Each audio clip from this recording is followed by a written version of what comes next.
je pense partager avec vous un sujet très particulier.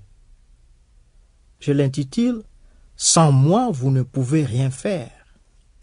Nous lisons dans Jean chapitre 15, versets 1 à 6. Mais laissez-moi d'abord introduire notre prédication.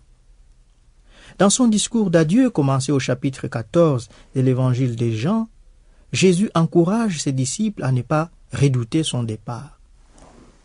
Il affirme que votre cœur ne se trouble point. Croyez en Dieu et croyez en moi. Il y a plusieurs demeures dans la maison de mon Père. Si cela n'était pas, je vous l'aurais dit. Je vais vous préparer une place. Jean chapitre 14, versets 1 à 2. Maintenant que son départ est imminent, Jésus révèle à ses disciples, à travers l'image du cep et des serments, le type de relation qu'ils doivent avoir avec lui s'ils veulent connaître une vie spirituelle puissante. Il affirme « Moi, je suis le vrai cep, et mon Père est le vigneron. Tout sarment qui est en moi et qui ne porte pas de fruits, il le retranche. Et tout sarment qui porte de fruits, il le monde afin qu'il porte encore plus de fruits. Déjà vous êtes émondés à cause de la parole que je vous ai annoncée. Demeurez en moi, comme moi en vous. De même que le sarment ne peut de lui-même porter du fruit s'il ne demeure sur le cep, de même vous non plus si vous ne demeurez en moi. Moi je suis le cep, vous les sarments. Celui qui demeure en moi, comme moi en lui, porte beaucoup de fruits, car sans moi vous ne pouvez rien faire. Si quelqu'un ne demeure pas en moi, il est jeté dehors comme le sarment, et il sèche. Puis l'on ramasse les sarments, on les jette au feu et ils brûlent. Jean chapitre 15, versets 1 à 6. Jésus se présente à ses disciples comme le tronc de l'arbre sur lequel sont fixées les branches. Lui est le tronc. Ses disciples, c'est-à-dire ceux qui ont cru en lui, sont les branches de l'arbre que Dieu a planté dans son jardin. La branche qui ne porte pas de fruits est retranchée du tronc par Dieu, le jardinier, afin de ne pas gêner la productivité des autres branches. La question troublante est celle de savoir s'il est possible qu'une branche liée sur le tronc, à savoir sur Jésus-Christ, puisse demeurer sans produire du fruit. Jésus n'est-il pas le prince de la vie? Comment peut-on vivre en lui sans produire du fruit? Jésus répond, « Demeurez en moi et je demeurerai en vous. Comme le sarment ne peut de lui-même porter du fruit s'il ne demeure attaché au cep, ainsi vous ne pouvez non plus si vous ne demeurez en moi. » Verset 4. Pour porter du fruit, il faut que nous demeurions en Christ et qu'à son tour, il demeure en nous. Ici, Jésus ordonne une relation réflexive. Il ne demeure que dans la vie de ceux qui choisissent de demeurer en lui. Selon le texte, l'initiative pour demeurer ou ne pas demeurer en Christ est laissée à la liberté de l'homme. Le Christ ne demeure que dans la vie de ceux qui se décident en faveur de lui. Notons, chers frères et sœurs, le respect que le Christ accorde à notre individualité et à notre décision. Le Seigneur ne nous impose pas sa volonté. Il sait que notre vie spirituelle ne peut être viable que quand nous produisons du fruit. Il sait aussi que nous ne pouvons porter du fruit de nous-mêmes sans son aide. Mais il choisit de ne pas nous imposer sa volonté, de nous imposer ce qui est bien pour nous sans notre volonté. Le Christ se limite à nous rendre conscients de notre besoin spirituel, de notre incapacité à y répondre et de sa disponibilité. Mais il nous laisse le choix de demeurer en lui ou au contraire de ne pas demeurer en lui. Remarquez combien il respecte notre décision de choisir pour ou contre lui. Toutefois, il ne cache pas les conséquences qui suivent notre décision pour ou contre lui. Il dit, « Moi, je suis le cep, vous, vous êtes le serment. Celui qui demeure en moi, comme moi en lui, porte du fruit. Si quelqu'un ne demeure pas en moi, il est jeté dehors, comme le sarment et il sèche. Puis l'on ramasse les sarments, on les jette au feu et ils brûlent. Versets 5 et 6. Mais que signifie demeurer en Christ? Le verbe grec méno, qui se traduit par demeurer, a dans le Nouveau Testament le sens de rester, habiter, subsister, exister, attendre. Dans le langage imagé du texte que nous avions lu, à savoir Jean 15, 1 à 6, demeurer signifie dépendre, vivre. Demeurer en Jésus dans Jean 15, 1 à 6 peut se comprendre comme dépendre du Christ, vivre en Christ. En effet, pour porter du fruit, la branche dépend de la sève qu'elle reçoit du tronc. La sève qui coule du tronc vers la branche ne permet pas seulement à celle-ci de porter du fruit, mais surtout de rester en vie. Sans la nourriture qu'elle reçoit du tronc, la branche devient sèche et il est évident qu'une branche sèche ne peut donner du fruit. Jésus utilise l'image de la dépendance de la branche sur le tronc pour illustrer la dépendance spirituelle de ses disciples sur lui.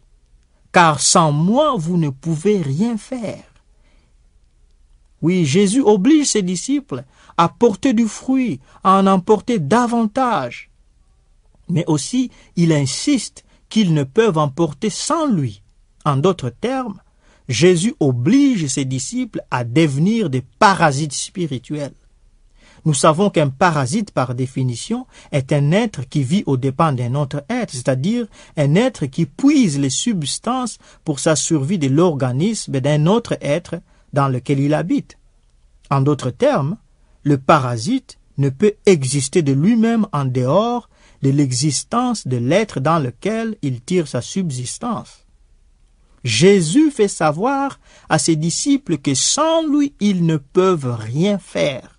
C'est-à-dire qu'en dehors de lui, ils n'ont pas d'existence spirituelle. Oui, les paroles de Christ sont vraies, car sans moi, vous ne pouvez rien faire.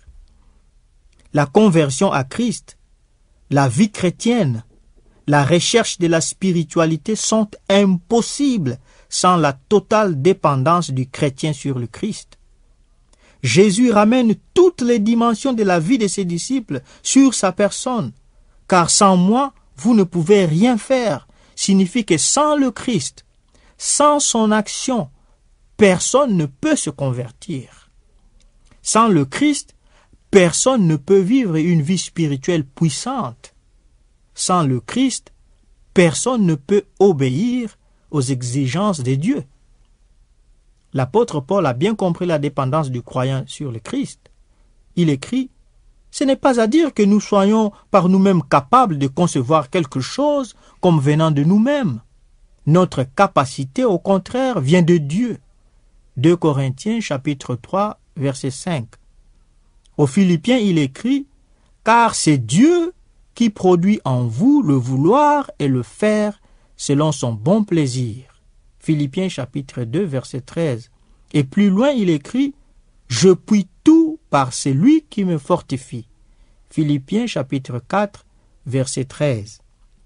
Frères et sœurs, pour vivre une bonne vie spirituelle, nous devons comprendre que c'est en Christ que se trouve le secret de la puissance. Notre bonne volonté, notre décision d'abandonner tel ou tel péché est louable, mais ne peut produire aucun résultat spirituel durable. Notre vie spirituelle n'est pas le produit de notre bonne volonté ou de notre effort. Ne constatons-nous pas comment le péché est plus fort que notre bonne volonté? Combien de fois n'avions-nous pas pris l'engagement d'améliorer notre comportement, de devenir de bonnes personnes, d'abandonner tel ou tel péché? Mais ne remarquons-nous pas que plus nous nous décidons de devenir meilleurs, plus nous devenons pires? Car sans moi, vous ne pouvez rien faire. Nous rappelle que notre vie spirituelle dépend du Christ et qu'en dehors de lui, notre bonne volonté est inefficace. Oui, sans la foi en Christ, nous pourrons avoir la volonté de vouloir, mais nous n'aurons jamais la capacité de pouvoir. L'apôtre Paul nous fait part de la mère expérience de son combat intérieur entre sa capacité de vouloir le bien et son incapacité à faire le bien. Dans l'Épître aux Romains, au chapitre 7, versets 14 à 25, il écrit « Nous savons en effet que la loi est spirituelle, mais moi je suis charnel, vendu au péché, car ce que j'accomplis, je ne le comprends pas. Ce que je veux, je ne le pratique pas, mais ce que je hais, voilà ce que je fais. Si ce que je ne veux pas, je le fais, je déclare d'accord avec la loi qu'elle est bonne. Maintenant, ce n'est plus moi qui accomplis cela, mais le péché qui habite en moi. Car je le sais, ce qui est bon n'habite pas en moi, c'est-à-dire dans ma chair, car je suis à même de vouloir, mais non pas d'accomplir le bien. Je ne fais pas le bien que je veux, mais je pratique le mal que je ne veux pas. Si je fais ce que je ne veux pas, ce n'est plus moi qui l'accomplis, mais le péché qui habite en moi. Je trouve donc cette loi pour moi qui veut faire le bien, le mal est présent à côté de moi. Car je prends plaisir à la loi des dieux dans mon fort intérieur, mais je vois dans mes membres une autre loi qui lutte contre la loi de mon intelligence et qui me rend captif de la loi du péché qui est dans mes membres.